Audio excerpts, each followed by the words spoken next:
Olá pessoal, tudo bem com vocês? Pessoal, nós iremos dar prosseguimento aos nossos conteúdos para a primeira unidade, certo? Atente aos prazos. Lembrando que hoje vai ser o último dia que eu vou publicar os conteúdos, já que amanhã, junto com o material de hoje, eu vou deixar transpostas algumas atividades que servem de apoio para a resolução da prova. Consequentemente, quero dizer que todas as dúvidas possíveis vocês podem entrar em contato comigo, tá?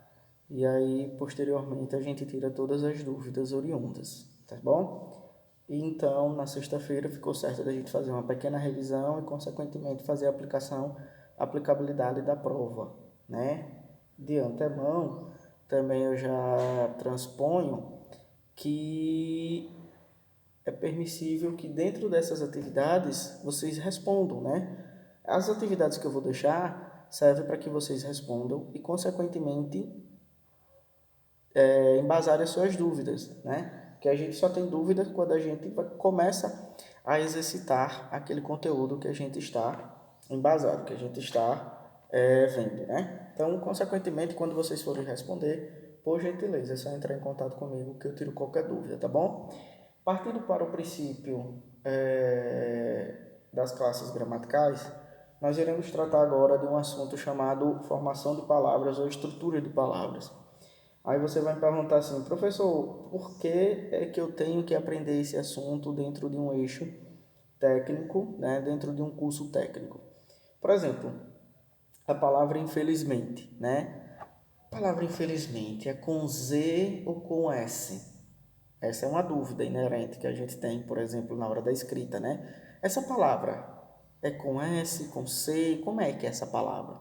Então, esse assunto vai lhe ajudar a entender o que é palavra primitiva. Consequentemente, você vai saber que, infelizmente, deriva da palavra feliz. Feliz é com Z, então, infelizmente, também será com Z e não com S, porque sua palavra primitiva está dentro desse eixo da palavra derivada, certo? Entenderam? Então, há essa concepção etimológica, né? Essa etimologia diante do eixo frasal, diante da estrutura da palavra, tá? Então, é por isso que esse assunto também é importante que vocês possam delinear, né? Então, no processo de formação de palavras, nós temos, a priori, dois contextos fundamentais. Eu trouxe um também dado, que é um assunto bastante cobrado em concurso público, né? Note que eu estou sempre relembrando que os assuntos que eu estou trabalhando com vocês são assuntos corriqueiramente trabalhados em concurso público, né? Porque o que é que o concurso pensa? Se você sabe da onde se formou aquela palavra, qual é a palavra primitiva, consequentemente você vai saber como é que se escreve a sua palavra derivada, tá bom? Então, a partir deste princípio, nós iremos trabalhar desses dois nortes. Nesse primeiro slide que eu vou colocar, ele tem dois nortes. Nós temos o processo de composição e o processo de derivação. Vamos começar pelo processo de composição, diferente do processo de derivação. O que é que diferencia um termo do outro? Quando eu falo em processo de composição, eu estou falando de duas palavras que têm sentidos diferentes e que, quando eu agrego um sentido com o outro, e quando eu acesso alguém me chamou aqui, mas vamos dar continuidade, e que quando eu agrego uma palavra com a outra, eu formo uma outra com sentido diferente. Por exemplo, veja, eu tenho a palavra, vamos supor, guarda-roupa. Na palavra guarda-roupa, eu tenho duas palavras distintas. Eu tenho a palavra guarda, que vem do verbo guardar, e tenho roupa, que é um objeto, né? Que são objetos esse que a gente usa no nosso corpo, né? Consequentemente, quando eu junto a palavra guarda, o verbo do verbo guardar e roupa, eu tenho uma outra palavra com sentido diferente. Eu tenho um objeto em que sua essência é feita de madeira, né? Ou pode ser de outro material, plástico, por exemplo, mas que sua essência é feita de madeira, e que este objeto serve para guardar essas roupas. Note que eu tinha roupa, uma palavra com significado próprio, e guarda com outro significado próprio. Então, quando eu separo elas duas, elas possuem significados próprios. Só que quando eu junto essas duas palavras, eu transcedo uma nova significação para esta palavra, tornando-a com um sentido diferente, tá? Então, o processo de composição para o processo de derivação, ela distingue desta forma. No processo de composição, você tem duas ou mais, duas, três, quatro palavras para formar uma única só com sentido diferente, né? Bem me quer. Bem é uma palavra, sentido, que tem sentido próprio. Me se refere à pessoa, palavra que tem sentido próprio. Quer, um verbo, né? Do verbo querer, né? Então, partindo deste princípio, quando você junta, você forma uma palavra com sentido diferente, né? Você tem um eixo diferente, você tem um significado diferente. Então, a diferença entre composição para derivação é essa. Na composição, você tem duas ou mais palavras juntas que formam um novo significado. E na derivação, você tem somente uma palavra primitiva. Você não tem mais do que outra, você não tem outra palavra. Porque se você tiver uma outra palavra, ele vai cair no processo de composição. Então, isso é inerente que eu quero deixar pronto para vocês. No processo de composição, nós temos duas ramificações, o justaposição e o aglutinação, que é bem fácil. Justaposição é quando eu junto duas ou mais palavras e ela não perde nenhum elemento da sua palavra primitiva. Por exemplo, girassol vem de quê? Gira mais sol. Aí você vai dizer assim, professor, mas teve um acréscimo do S aí. O S duplicou. Beleza. Houve um acréscimo, não houve uma perda. Então, quando você há um acréscimo ou não perda dos elementos, como por exemplo na palavra supracitada anteriormente por mim na explicação, a palavra guarda-roupa, eu não tive perda de elemento nenhum. Eu apenas agreguei a palavra primitiva com outra palavra primitiva. Desta forma, eu tive uma nova palavra com significação diferente. Só que eu não perdi elemento. Então, se eu não perdi elemento nenhum, eu tenho o processo de composição por justaposição. E quando eu perco o elemento, eu tenho um processo de aglutinação. Por exemplo, na palavra perna alta, né? Vem de perna mais alta. Mas, professor, o que foi que perdeu aí? Um dos elementos, a vogal A de perna ou de alta, acabou sendo extraído da palavra na nova função, né? A palavra embora vem de em, vem de boa, vem mais hora. Note que você tem três palavras distintas, né? Você tem a preposição, você tem boa, adjetivo e tem hora, um substantivo. Note que quando você juntou, os elementos foram perdidos das palavras, por exemplo, boa e da palavra, por exemplo, hora, né? Consequentemente, você tem um processo de aglutinação, composição por aglutinação. Então, perceba que composição, duas ou mais palavras para formar uma outra com significado diferente. Desta forma, você tem um processo de composição em que ela não perde elemento e você tem um processo de justaposição. Você tem um processo de aglutinação que perde elemento e você tem um processo de justaposição que não perde elemento. Quando elas se juntam, ela permanece todos os elementos da palavra anterior, né? Vamos a outra significação aqui. Planalto vem de plano mais alto. Note que na palavra planalto, o O da palavra plano se perdeu. Então, eu não posso dizer que é uma justaposição, já que na palavra primitiva do plano, houve um elemento que ele foi extraído, perfeito? E agora, partindo para o processo de derivação, nós temos no processo de derivação os chamados afixos. Afixos é aquela classificação onde eu tenho o prefixo e o sufixo, né? O que é isso, professor? No processo de composição, vocês perceberam que eu tenho palavras com significados que se juntam para dar uma a outra com significado diferente. Já os afixos são elementos mórficos, né, que fazem parte da morfologia, que é a segunda parte da gramática que a gente está trabalhando, das classes gramaticais, em que ele, por si só, não tem significação nenhuma. Por exemplo, na palavra infeliz, infeliz vem da palavra o quê? Feliz. Você acrescentou um prefixo antes da palavra primitiva, que é esse N. E N, sozinho, ele tem significação nenhuma? Tem não. E N sozinho não tem significação nenhuma. Você precisa agregar com uma palavra primitiva para ter um significado diferente. Você tinha uma pessoa feliz e agora você tem uma pessoa infeliz, que é uma pessoa triste, né? Então perceba que no processo de derivação você tem uma palavra só, uma, para dar origem a outra. Beleza até aí? Tudo tranquilo? Tudo beleza? Ótimo. Então, afixos são os prefixos e os sufixos. Isso são chamados afixos. Vale detalhar. O que é prefixo? É aquilo que vem antes da palavra, como na palavra infeliz, o IN veio antes da palavra primitiva. Quando vocês recebem alguma ligação de algum banco, da Vivo, da Claro, da Oi, da TIM, seja lá qual seja a sua operadora, aí ela diz bem assim, informe seu prefixo. O que é o prefixo? Aquilo que vem antes do seu número, né? É o DDD da sua região. Então, a mesma coisa, a mesma significação tem aqui, né? Prefixo, aquilo que vem antes da palavra em sua essência. Professor, e o que é um sufixo? Sufixo é aquilo que vem depois, né? Por exemplo, na palavra claramente, a palavra claramente, você percebe que ela se origina da palavra clara e mente, né? A palavra mente, em sua essência, ela não tem significação nenhuma. Ela precisa estar agregada a um artigo para poder ter significação. A mente humana, por exemplo, né? Só que mente não tem significação nenhuma porque ele pode também vir do verbo mentir. Então, o sufixo mente, por exemplo, ele não tem significação nenhuma solto, em um contexto solto. Então, por isso que nós chamamos que isso é um agregamento de sufixo na palavra claramente. Outra palavra, por exemplo, é felicidade. Felicidade vem de quê? Vem de feliz. O que é que acrescentou aí? Eu tenho feliz, que é o meu radical, né? Acrescentou aonde? Depois da palavra feliz, em que se supriu o Z, veio o sufixo dade. Dade, em sua essência, sozinho, ele tem alguma significação? Não tem significação nenhuma. É por isso que nós chamamos esse eixo, esse elemento de sufixo, porque ele não tem significação nenhuma. Beleza?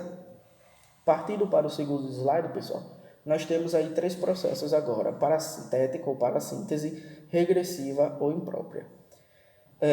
O parasintética é bastante interessante e preste atenção nesses exemplos que eu vou dar para vocês, para que vocês não se confundam com um processo que vai vir mais adiante, que é no próximo slide, salvo me engano, que ele vai estar. Veja, no processo de parassíntese, ele também só tem uma palavra primitiva, só que com um detalhe: ele tem o prefixo e ele tem o sufixo. Só que quando você tira um dos elementos, a palavra deixa de existir. Por exemplo, na palavra adormecer. Adormecer deriva da palavra dormir. Onde é que está meu radical aí? D-O-R-M. Este é o meu radical. É a essência que não se separa da palavra, né? É o que nós chamamos de primitivo, né? É o que nós chamamos de primitivo. Aí vocês perceberam que eu acrescentei um prefixo a palavra, que em sua essência ele não tem significado nenhum, e um sufixo, é ser, tá? Retire um dos elementos. Retire, por exemplo, o prefixo. Existe a palavra adormecer? Não. A palavra correta é adormecer e não dormecer. Então, quando você tira um dos elementos, a palavra deixa de existir, ela não tem mais significação nenhuma. Por exemplo, na palavra empobrecer. Empobrecer, vocês vão perceber nitidamente que a palavra primitiva vai estar perfeitamente correta aí, que é a palavra pobre, né? E aí você tem um acréscimo do em e do ser. Existe a palavra pobrecer. Existe a palavra pobrecer sem o prefixo em anteriormente? Não existe. O correto da palavra é empobrecer. Certo? Beleza até aí? Pronto. Tranquilo. Ótimo. Então, isto é um processo de parassíntese, quando você tem um prefixo e quando você tem um sufixo, e que quando você tira um dos elementos propostos, a palavra deixa de existir. Pessoal, antes da gente passar para o próximo contexto, que é o número 4, eu quero dar uma dica de vocês de concurso público. Preste atenção. Na palavra notem aí, tatuem, faça tatuagem, coloque naquele caderninho que quando você vai fazer concurso público ou alguma prova, você sempre olha ele, né? A gente sempre tem um caderninho que você deixa lá guardado. Qualquer dúvida, você vai lá e pega esse caderninho, né, para poder relembrar. Então, notem aí que isso é dica de concurso público. Segundo um dos maiores gramáticos da nossa língua portuguesa, o gramático Bechara, ele diz que palavras terminadas com o sufixo mente deriva do seu verbo. Veja, na palavra, por exemplo, eu vou pegar a palavra empobrecimento. Aí você vai dizer assim: professor, na palavra empobrecimento, eu tenho um processo de parassíntese. Por quê? Porque empobrecimento vem de pobre. Aí eu tenho o em e o mento, né? O prefixo e o sufixo. Aí quando eu tiro, fica, por exemplo, empobrecimento fica pobrecimento. Não existe a palavra pobrecimento, existe empobrecimento. Presta atenção agora. Todas as palavras terminadas com o sufixo mento, segundo o saudosíssimo Bechara, ela deriva de um processo de sufixação. Somente sufixação. Por que ele diz isso? Porque ele diz que a palavra empobrecimento deriva do verbo empobrecer. Vou repetir porque essa é a questão de concurso. Concurso gosta de pegar pegadinhas. Quem já fez concurso, o que vai fazer, vocês vão saber que concurso, banca de concurso quer lhe derrubar. Então, para isso, aí, ele coloca esse tipo de questão. Todas as palavras que terminam com o sufixo mento, segundo Bechara, são palavras que derivam dos seus verbos. Então, empobrecimento deriva do verbo empobrecer. Desta forma, você tem um processo de derivação sufixal e não parasintético. Beleza? Fechou? Pessoal, o próximo processo, que é o número 4, onde eu tenho aí regressiva, é autoexplicativo, né? É quando eu tenho um processo em que a palavra regride. Por exemplo, cinema. Como é que comumente a gente costuma falar? Vamos ao cine. Televisão. Vamos ver TV? Note que você regrediu a palavra original, televisão e cinema, para cine e TV. Uma palavra bem interessante que quando eu dou aula ninguém sabe o que significa essa palavra. Eu coloquei aí, pneumático. Quando eu pergunto dentro da classe, pessoal, o que é um pneumático? Vocês que estão fazendo curso técnico e outras pessoas, muita gente me responde, vem de pneumonia. Não, pneumático é a palavra original da palavra pneu. Ou seja, a palavra pneu que a gente conhece, né? Esses pneus de carro, de bicicleta, de carroça, é pneumático. Mas alguém chega na borracharia falando assim, conserte meu pneumático aí, o cara vai mandar você para o hospital, né? Certamente ele vai dizer que você está meio doidinho das ideias. Então, pessoal, a palavra original de pneu é pneumático. Ah, professor, e por que houve essa redução? Lembra como eu disse do verbo chegar? Quem chega, chega a algum lugar. E normalmente a gente diz cheguei em casa e não cheguei a casa, porque está enraizado dentro do nosso eixo variacional, tá? Então, partindo deste pressuposto, a palavra pneumático é a palavra original. É o que nós chamamos de palavra primitiva. Já a palavra pneu é uma regressão da palavra pneumático. Então saibam que esse pneu aí que vocês utilizam na bicicleta, na motinha de vocês, no carrinho de vocês, a palavra original é pneumático e não pneu. Pneu é um processo de redução que nós utilizamos. Tá vendo? Então, certamente vocês já falaram alguma vez na vida pneu, pneu, pneu, pneu. Vocês estavam falando do assunto processo de formação de palavras, né? Que interessante.